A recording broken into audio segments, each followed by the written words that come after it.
What's up, y'all? 5. We did it. 5 of them. Cinco. It's what I promised my son at the beginning of the week. Nothing you cannot do. Put God first. So 5 days. And today isn't dedicated to anyone specific. It's dedicated to all of us. And since I'm talking to all of us, I want to share something that God put on my heart. He put this on my heart, and I want to read to you. I got it written down, so please bear with me. Before God launches you into the light, He will first allow you to walk through the shadows, not to punish you, but to purify you. In the hidden places, it's where He exposes the doubts, He uproots the self-criticism, and confronts the unworthiness that tries to keep you from fully stepping in to who you are in Him. It's in the shadows that your identity is refined, not defined. Once again, it's in the shadows that your identity is refined, not defined. Because God already called you chosen, He's called you set apart and beloved. In Isaiah 45:3, it says, I will give you the treasures of darkness. I'll give you the treasures of darkness and the hidden riches of the secret places, that you may know that I, the Lord, who call you by your name, I am the God of Israel. Sometimes the breakthrough begins in the dark, not because He wants to break you, but because He wants to break off everything that's not of Him. You cannot fully carry the light until you've let Him deal with the lies that live in the dark. Carl Jung, he's a Swiss professor or psychologist guy. I read a lot of his stuff. Carl Jung said, one does not become enlightened by imagining figures of light, but by making the darkness conscious. In other words, there is a sacred wrestling that must happen in the shadows. The parts of you that you've buried, the shame, the doubt, the self-criticism, the unworthiness, they're not just going to disappear with time.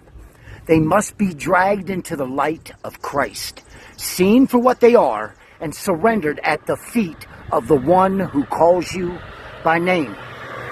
God is not afraid of your shadows. In fact, He enters them with you, not to shame you, but to reveal you. What the enemy meant to use to label you, God will use to liberate you.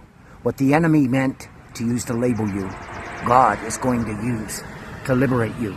The shadow work of the Spirit is not about sitting in darkness, but about letting the Spirit of truth confront every lie that you believed about yourself. Lies that whisper that you're not worthy, you're not chosen, you're not enough. Lies that say your past disqualifies you from your purpose. But God silences every accusation with His word. In 1 Peter 2:9, he says, you are a chosen generation, a royal priesthood, a holy nation, His own special people, that you may proclaim the praises of Him who called you out of darkness into His marvelous light. The truth is, you cannot rise into your full identity in God while rejecting the wounded parts of yourself. That's where the healing happens. In the honest, uncomfortable places where you stop performing and start processing. Stop performing, y'all. Start processing. God just doesn't want your Sunday best. He wants the raw you, the broken you, the doubting you. Because only what is exposed can be healed. And only what is surrendered can be transformed. So yes, before He brings you into the fullness of your calling, He may allow the shadows to surface. But it's not to drown you. It's to deliver you.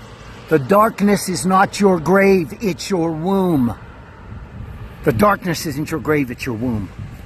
It's where you will wrestle, and it's where you will emerge. Clothed in identity, baptized in truth, and forged in the fires of affliction.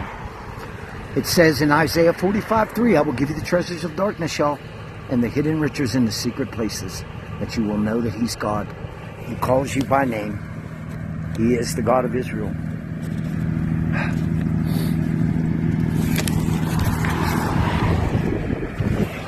The shadows are not your shame. They are your classroom. And when you let God meet you there, you'll come out not just free, but fearless. So I pray for every one of us today. Get in the classroom with God. Meet Him where He's at. Let Him meet you there. Come out free, but above all, come out fearless. I love you guys. I love you. Be blessed.